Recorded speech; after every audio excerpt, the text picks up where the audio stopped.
É bem provável que mesmo que você não curta muito esse doce por ser do time contra uva passa, você conhece o bolo de reis, que tem geralmente uma forma de coroa e é servido no dia 6 de janeiro nas mesas aí de muitos países. E se eu te disser que há outras receitas desse bolo cheias de história e deliciosas que não levam as uvas passas nem as frutas cristalizadas? Vem comigo para aprender mais sobre essa tradição que mistura referências cristãs e pagãs com uma pitada de sorte e ainda aprender um bolo diferente para essa data.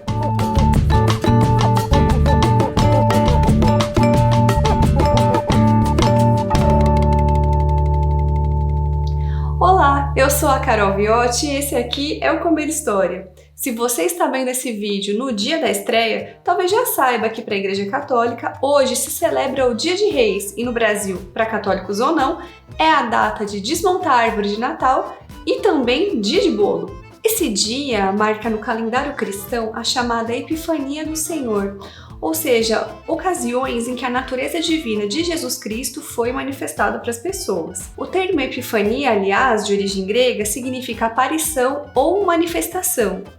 Mesmo havendo três principais manifestações dessa natureza divina, o aparecimento da estrela que guiou os reis magos até Belém, o batismo de Jesus nas águas do Rio Jordão e as bodas de Canaã, que é aquele episódio que Jesus transforma água em vinho, e esses três episódios teriam acontecido todos no mesmo dia, 6 de janeiro, em anos diferentes, foi a visita dos Reis Magos que, ao longo do tempo, acabou se firmando como o principal acontecimento dessa data. A festa, em homenagem à visita desses reis estrangeiros ao menino Jesus, foi registrada em diferentes escritos medievais, como a Legenda Áurea, que é uma obra escrita entre 1261 e 1266 pelo frade dominicano Jacopo de Varese, também chamado de Tiago de Voragine. E foi após a disseminação dessa celebração da Epifania que nós passamos a encontrar as menções ao consumo do bolo de reis.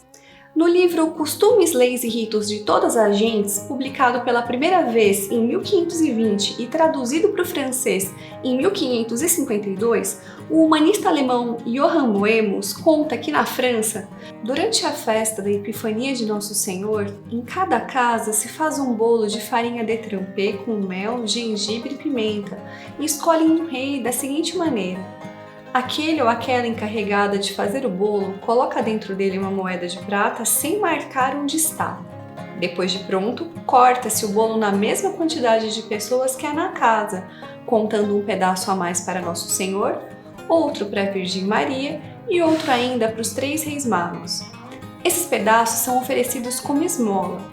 Aquele em cujo pedaço se encontra a moeda de prata será saudado por todos com o título de rei.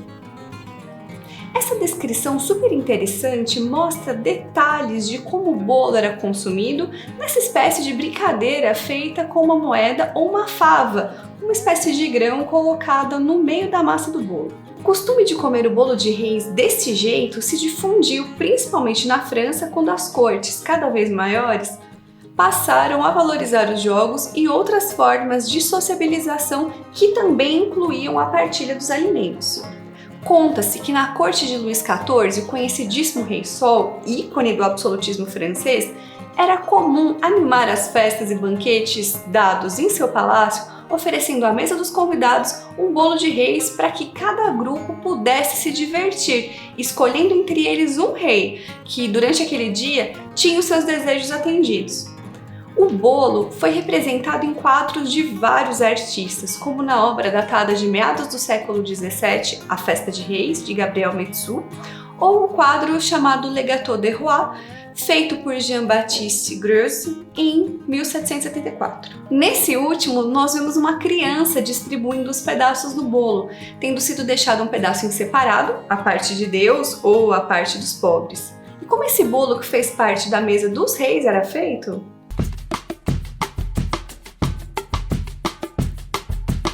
Você deve estar se perguntando sobre o bolo de reis que tem aí na sua casa, com frutas, uma massa mais escura, uma cobertura de glacê e umas frutas assim no topo, como que imitando uma coroa cravejada de pedras preciosas. Essa receita parece ter sido mais comum no sul e sudoeste da França e é descrita em muitos lugares, como em referências portuguesas da virada do século XIX para o século XX, quando a receita ganhou fama com o nome de Bolo Rei na Confeitaria Nacional de Lisboa, o primeiro lugar a vender a iguaria com uma massa quase que de brioche.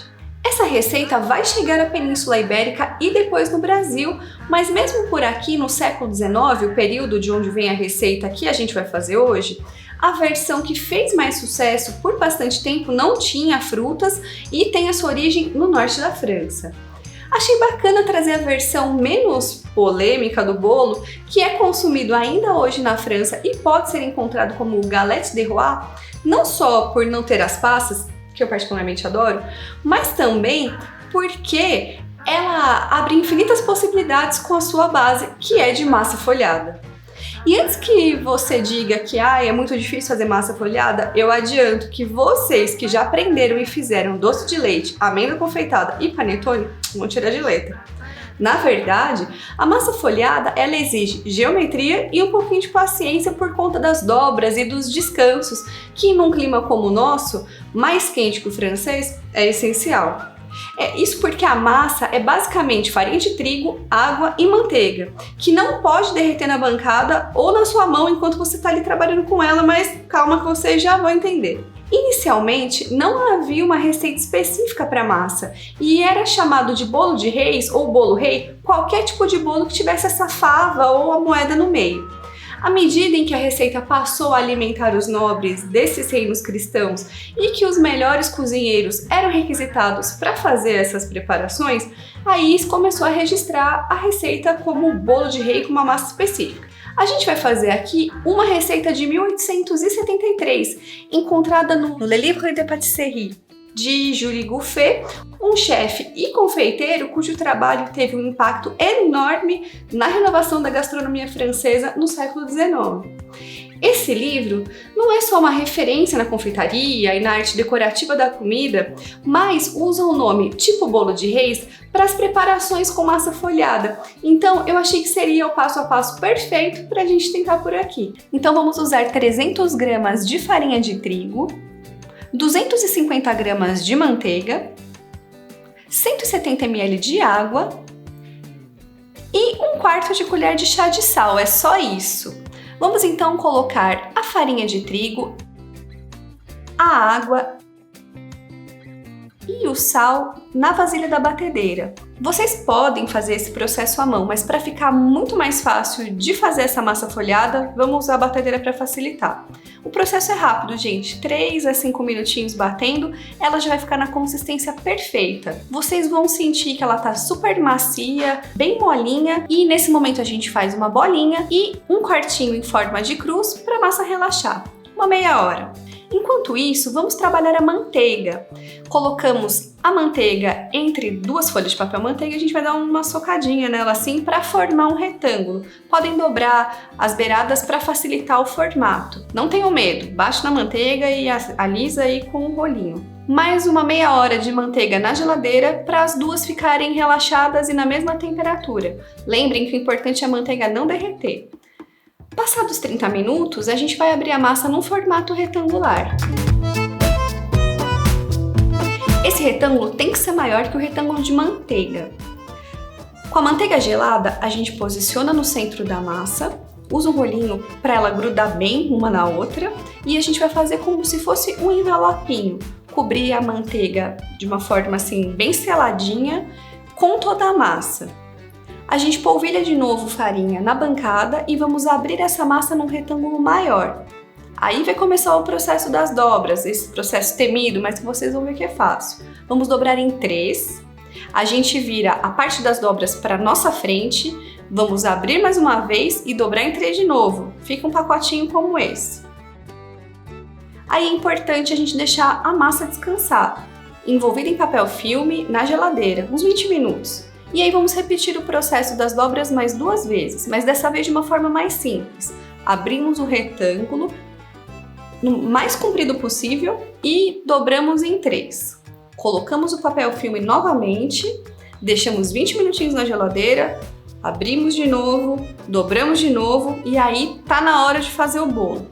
Abram a massa num retângulo fino, de forma que vocês consigam fazer 2 circunferências, vão ser as 2 partes do bolo. Eu estou usando um prato aqui para cortar redondinho, vocês podem usar o objeto que vocês tiverem. Vamos usar uma forma antiaderente, então não precisa untar. Posicionamos um disco da massa e o recheio, que pode ser creme de confeiteiro, mas eu estou usando frangipane, que se você quiser aprender, deixa um comentário aqui. Carol, ensina a fazer frangipane. Vamos fazer numa próxima oportunidade. Você posiciona a moeda ou a fava, o que você for usar. Nós fazemos uma misturinha, batendo um ovo, misturando clara e gema, para poder ajudar a selar um disco de massa no outro. Posicionamos o outro disco em cima e apertamos bem com um garfinho para que as massas não desgrudem, então para ficar um bolinho mesmo.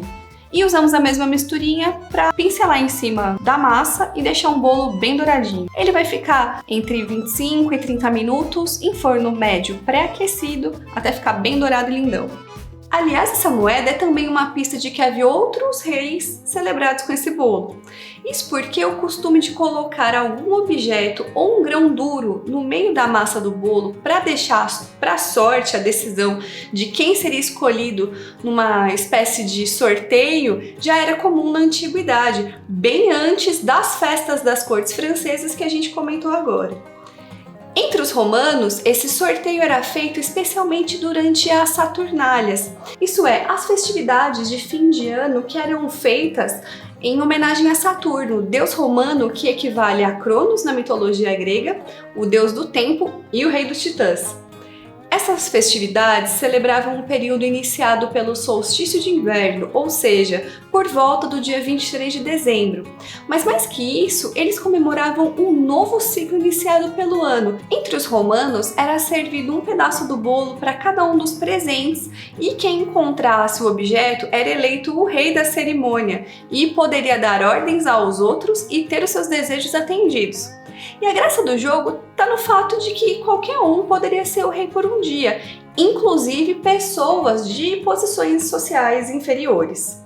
Alguns documentos dizem, e talvez com um pouco de exagero, que se um jovem serviçal encontrasse a fava e era eleito o rei da festa, ele poderia exigir qualquer coisa das outras pessoas, mas no dia seguinte, era executado. Mas era justamente a inversão dos papéis sociais associada à inversão do calendário a que o jogo se referia.